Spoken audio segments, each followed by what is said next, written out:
Hello, welcome back to Electrical Engineering 1 A101CEC. Once again, this is your lecturer John, and this time we'll be talking about sinusoids and phasors. For this chapter, we'll be talking about alternating currents. We'll be talking about the applications of phasors, frequency domain, as well as the analysis in AC circuits for resistors, capacitors, and inductors. We'll also be talking about the concept of impedance and admittance. What is alternating current? AC or alternating current is a sinusoidal current, meaning the current reverses at regular times and has alternating positive and negative values. AC becomes the dominant form of electrical power starting from the late 1800s because of its efficiency for long-distance transmission. In the given figure, you will see the graphical representation of a sinusoidal voltage, which can be represented mathematically as V, a function of t, is equal to V sub m sine omega t. In the given figure, you will notice that the function repeats itself every t seconds. This t is called the period. The period t is inversely proportional to another important characteristic, which is the frequency.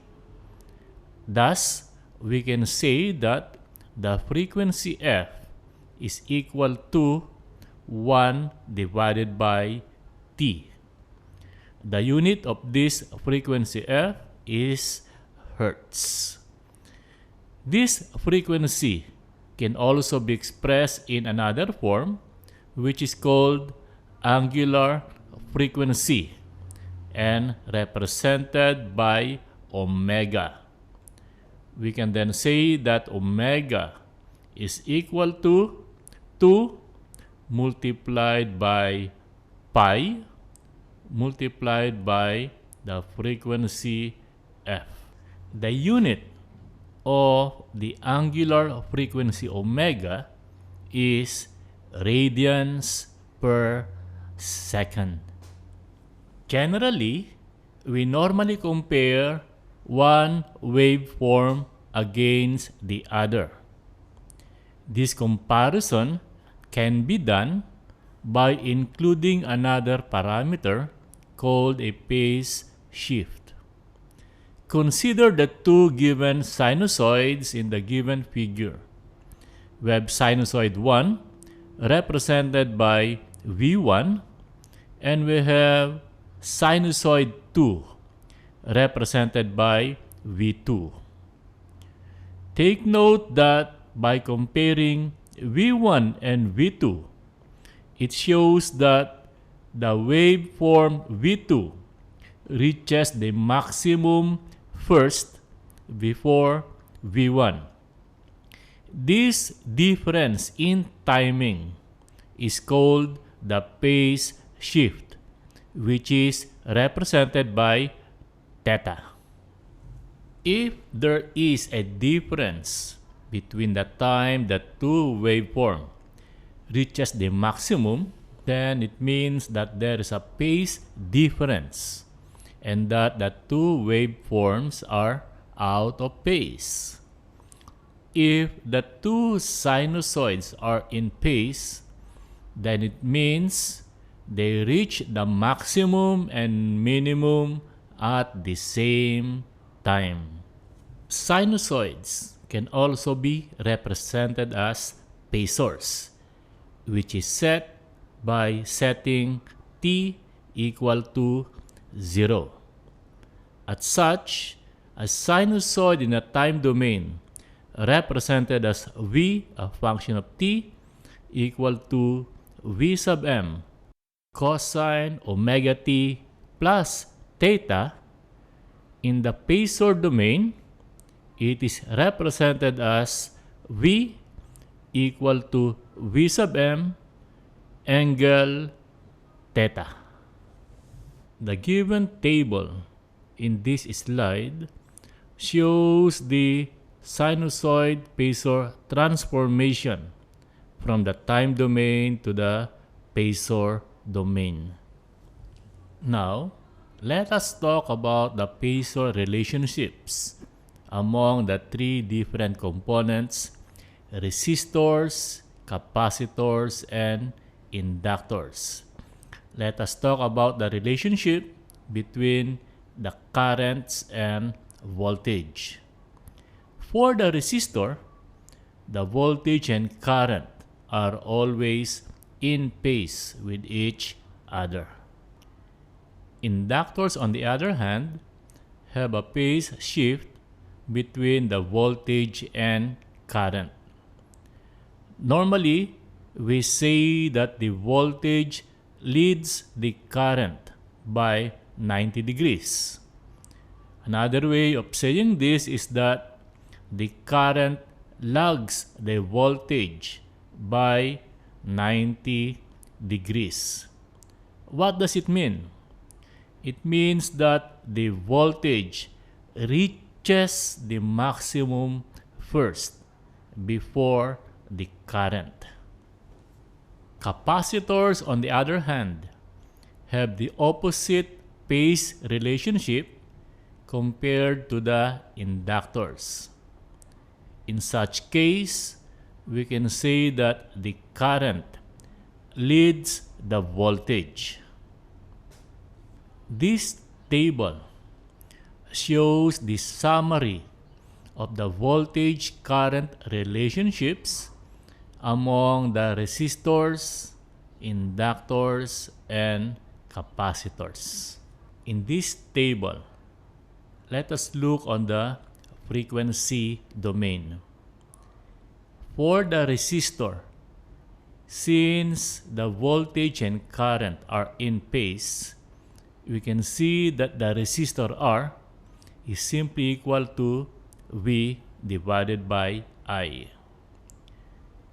In the case of the inductor, since the voltage leads the current by 90 degrees, this phase shift is represented by positive J omega L being the ratio of the voltage and current.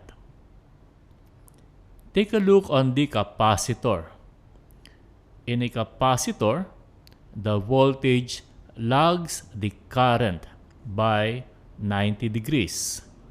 Thus, the ratio of voltage and current is represented as 1 divided by J omega C.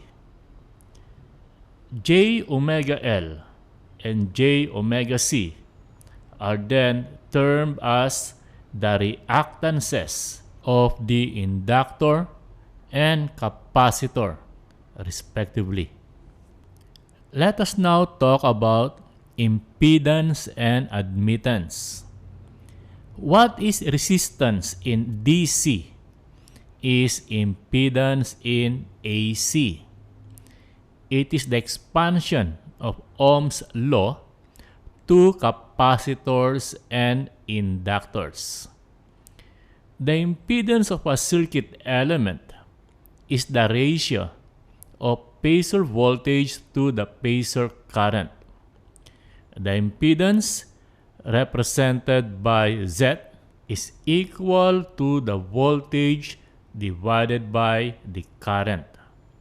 Or we can say that the voltage is equal to the current I multiplied by the impedance Z. It is the same as Ohm's law, except that the resistance R is replaced by the impedance Z. What is admittance? Admittance is simply the inverse of impedance and represented by the variable Y. We can then say that Y is equal to 1 divided by Z. We should remember that in the frequency domain, the values obtained for impedance are valid only for that particular frequency. If we change the frequency, then we need to recalculate the values of the impedance. As a complex quantity, the impedance may be expressed in rectangular form, where the real part is the resistance and the imaginary part is called the reactance.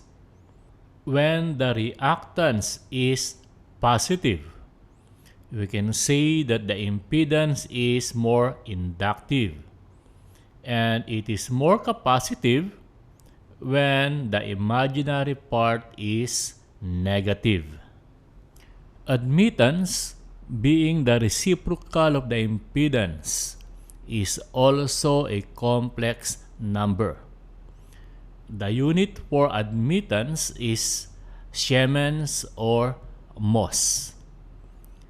The real part of the admittance is called the conductance G, and the imaginary part is called the susceptance B. The equations in this slide shows how we calculate for the conductance G and the susceptance B given the resistance and reactance. The table in this slide shows the impedances and admittances of the three passive elements, namely the resistor R, the inductance L, and the capacitance C.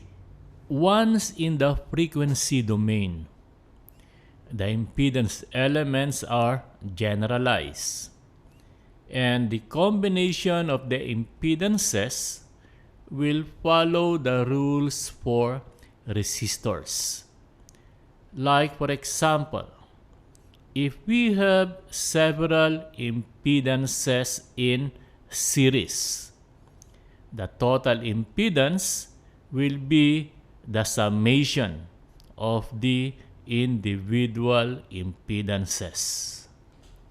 In a series combination then, the equivalent total impedance Z will be equal to Z1 plus Z2 plus Z3 until Zn. The voltage divider principle being used in a resistive network can also be applied in an impedance network. Thus, if we have two elements in series, Z1 and Z2, the voltage across Z1 will be equal to Z1 divided by Z1 plus Z2 multiplied by the voltage source V. Similarly, the voltage across impedance Z2 is equal to Z2 divided by Z1 plus Z2 multiplied by the voltage source V.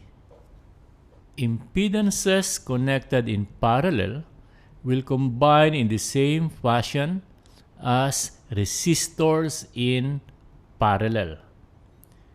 Thus, in a given figure, we can say that 1 over Z equivalent is equal to 1 over Z1 plus 1 over Z2 plus 1 over Z3 until 1 over Zn.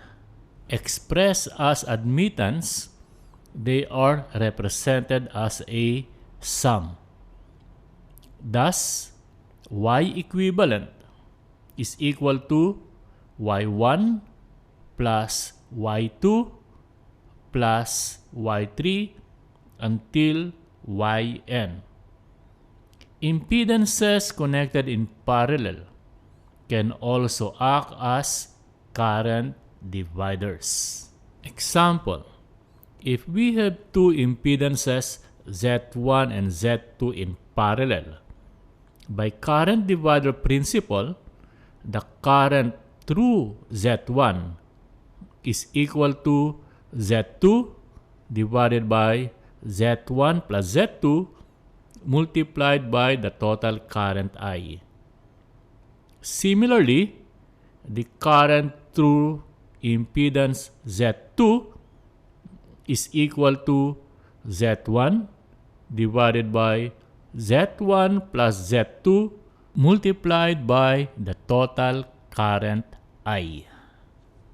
Remember that when working with impedances, you have to follow the rules and laws of complex numbers. Thank you and have a great day. Remember, work hard, work smart, and work your way to your dreams.